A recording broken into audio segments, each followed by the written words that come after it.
Our next speaker we have this evening, before we click on to the 30-second speed pitches, is Stuart Hillston from Constellation Capital. And he's going to go through the 10 things you should not write in your business plan. So a round of welcome to Stuart.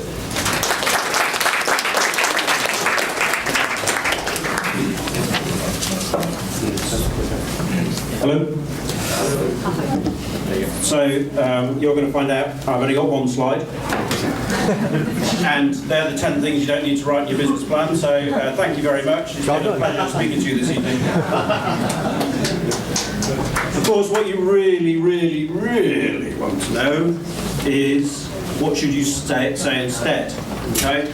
So let me tell you about me and why I'm standing here in front of you talking about 10 things not to write in your business plans. I started life as a software developer. Put it in context, when I started software development, there were no mobile phones. There was no internet, there was no browser, there was no email in business. So you're all thinking, my God, he's from the Stone Age, and you're just about right. It was the Stone Age, but I was a C developer developing for Unix systems, writing portable code. So that perhaps puts it in a bit of context for you. It was a long time ago, but I enjoyed it. The good news is, the first business I got involved with, we grew to 30 million turnover in 7 years, and we exited, and we did pretty well out of it. So I quite enjoyed that, and I went off and did a bunch of other startups. And finally, by 1999, I found myself in a NASDAQ company, $4 billion market cap, and actually a bit bored. So I decided to get into investment, and for the last 14 years, I have professionally and privately invested in companies a bit like yours. I've got a library of 3,000 business plans that I've seen. I keep them all. Sometimes they come back again and again and again, and the numbers don't even change. So I've seen a lot of plans, and I've seen some fabulous plans. But the truth is, there's 1,000,001 people in London who will tell you how to write a business plan. There are lots and lots of people giving you guidance on that. I want to tell you 10 things that you really should not be putting in your business plan, because as a professional investor, to be honest, it doesn't float my boat. So let's start with that good old chestnut. My numbers are conservative. Now, I bet there are a few people in this room who've said, yeah, my numbers are conservative, we could achieve a lot more. You don't have to put your hands up. I'm not going to identify you by name, but I can see at least 3 people in this audience who said these words to me at some point.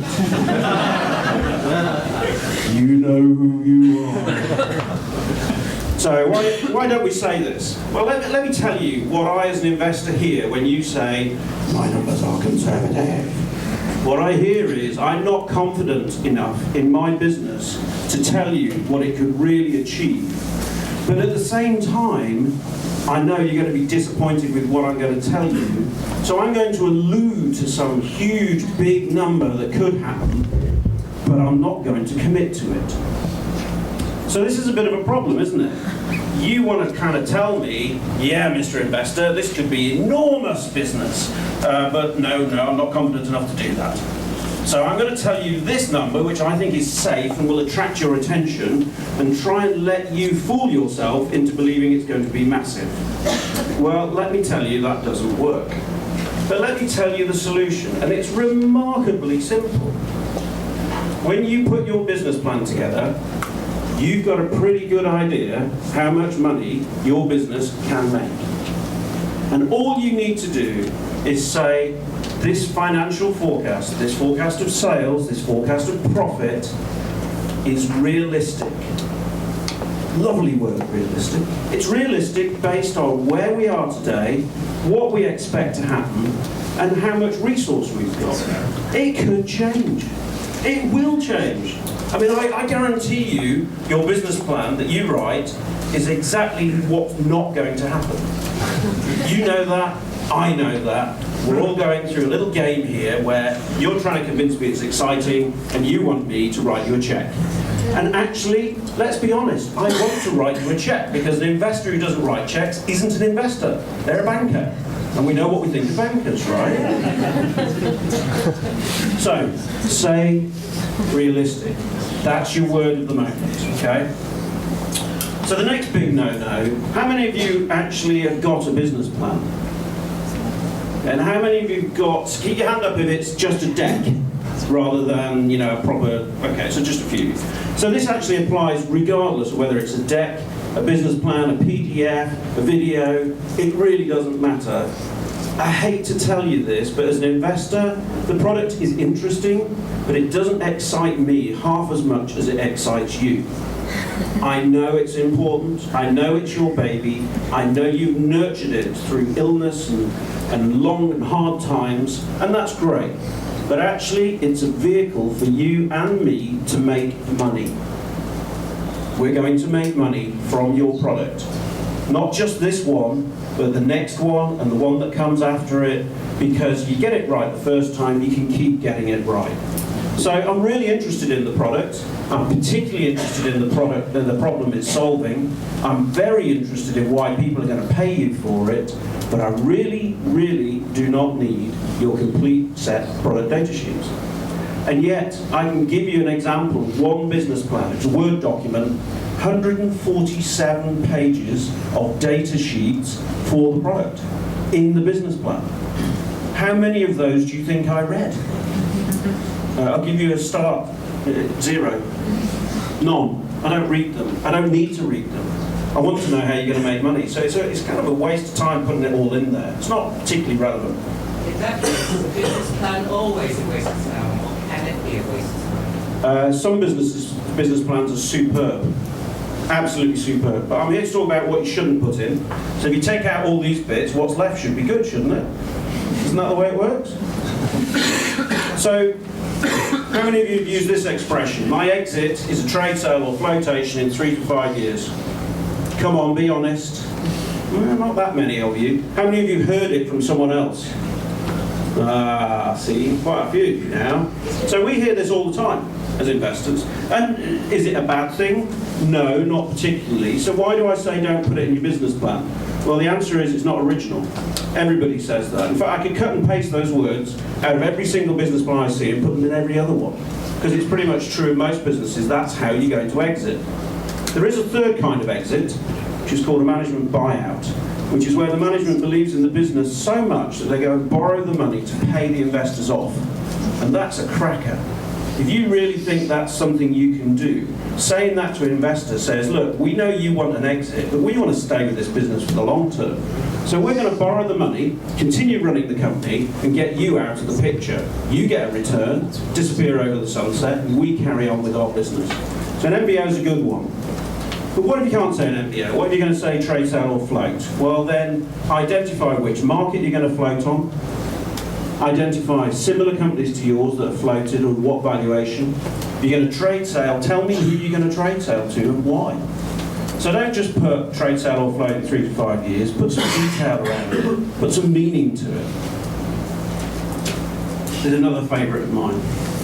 I have seen many a business plan that has said our target market is the entire world population of 7.2 billion people.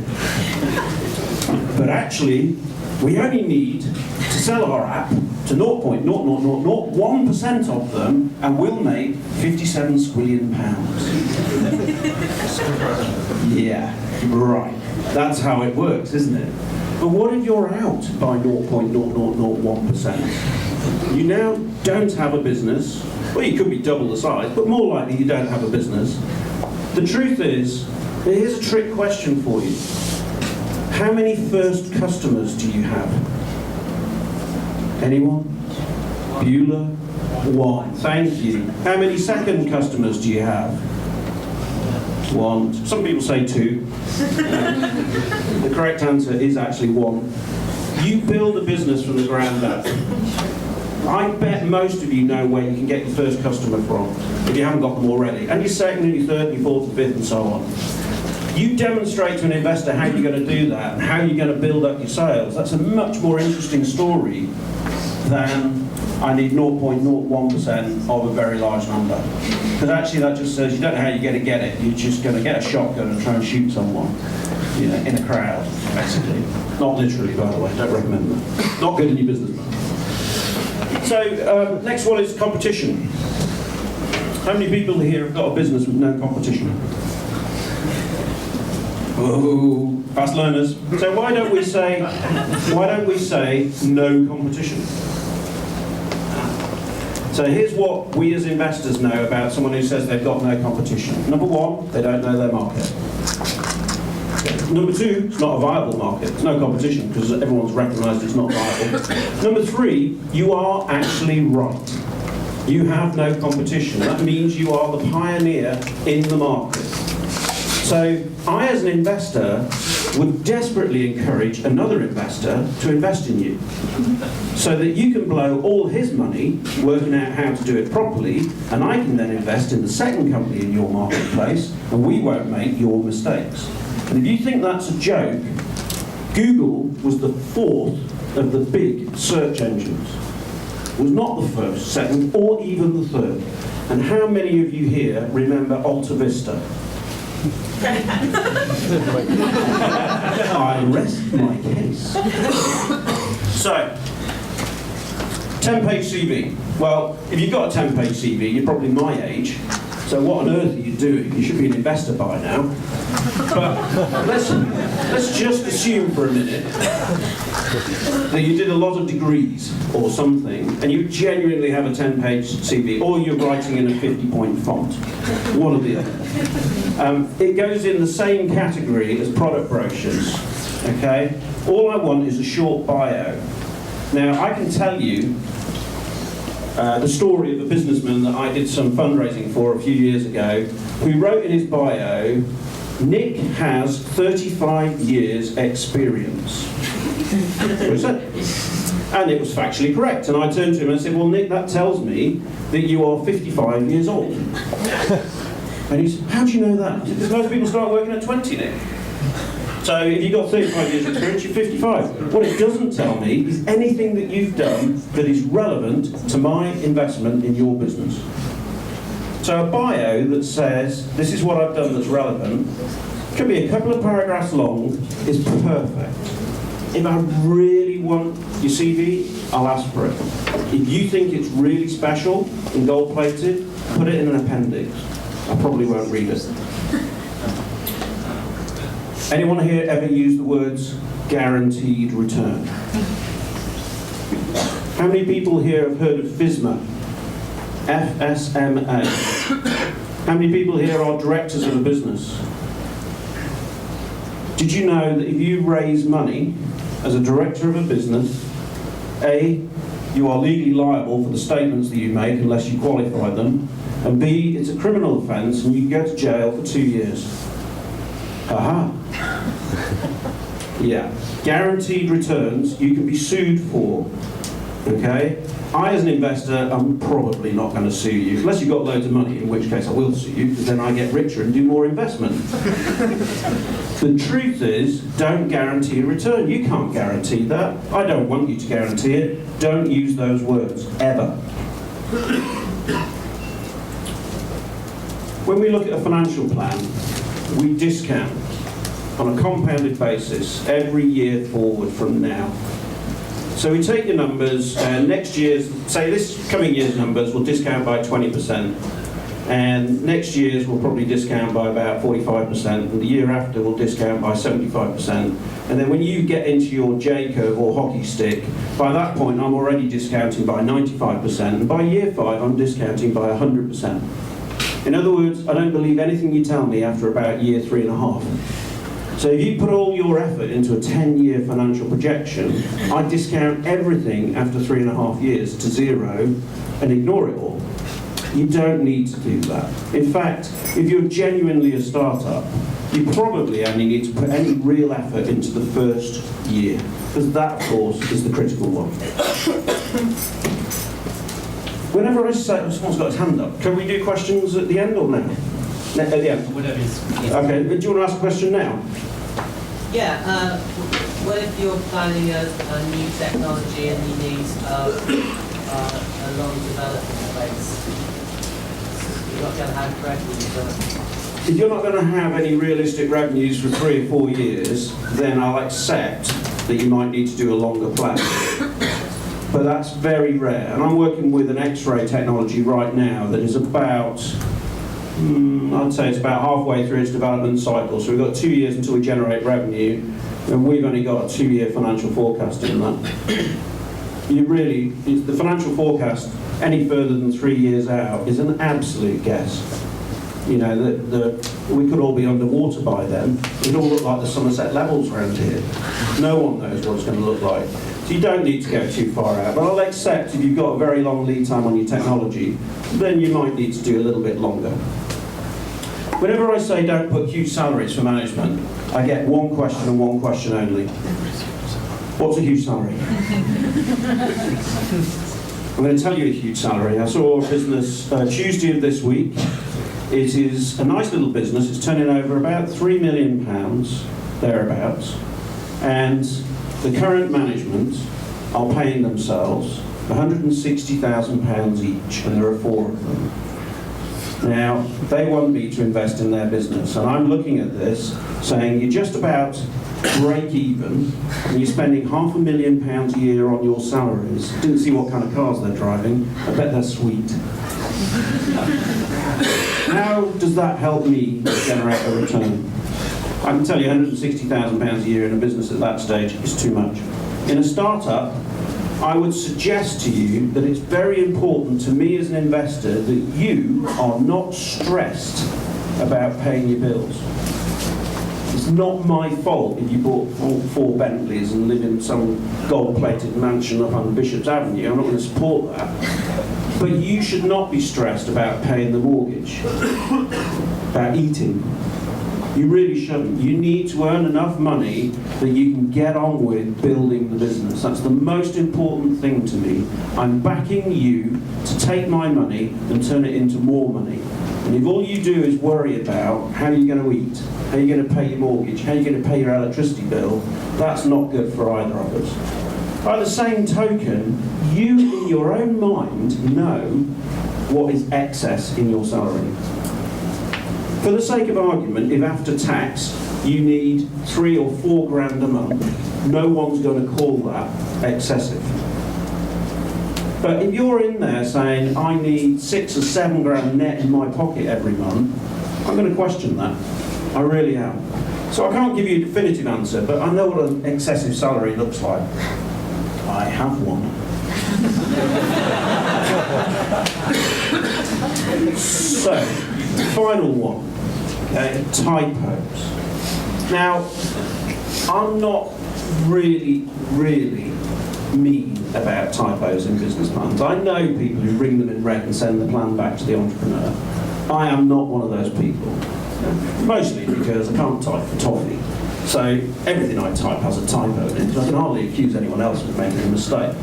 But I'm going to cite one example to you that makes my case. About a year ago, I got a business plan from a company I'm not going to name. They spelled their company name wrong on the cover sheet. For God's sake, get someone to review your document for you. You're too close. You won't spot them. The obvious ones, take them out. Get someone else to review it for you. So, that's me. This is what I do for a living, is make fun of other people's business plans. No, sorry, I invest in businesses. I do 2 things on a day job. Some of you know me already. I'm a mentor and a board advisor at Wyra, New Entrepreneurs Foundation, Oxygen Accelerator, and various other places. There's supposed to be another Stuart here, and we have a little business called Two Stews. A very original name. We do pitch training and sales skills for entrepreneurs, so that's a little sideline for me. But my main business is about advising entrepreneurs on how to raise money. I'm FCA authorised. I can tell you when you're going to go to jail in advance by about a week. And, if you catch me quickly before I get near the beer and pizza, I'll be happy to have a chat to you later. But if anyone's got any questions, I'm happy to answer them now. Any questions? Yeah. In relation to management salaries, do you advocate a phased approach, at which point there's a sort of 50% put down within phase 1, and then 75 phase 2, and then 100% by phase 3, thereby de-risking from an investor's perspective the capital they're putting in if it's going for salaries? Broadly, yes. So anywhere where your income is tied to the success of the business is a good thing.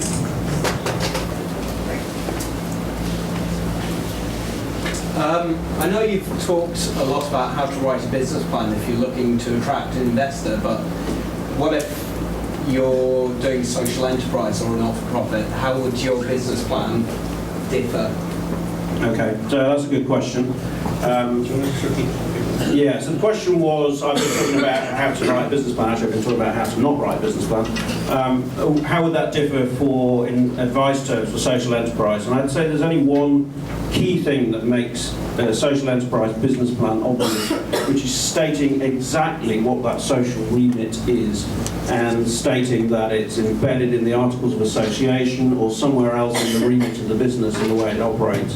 But in every other sense, you know, a good social enterprise follows the same rules as any other business, needs to be professionally managed, and I would say for the most part, these rules apply. One final one at the back. What's the biggest mistake you made in investment? Investing in startups, it's the fastest way I know to lose money. Any particular one? That wouldn't be fair. What's yours called? Okay, so thank you very much, Stuart. Stuart's going to be around, aren't you? Let's go and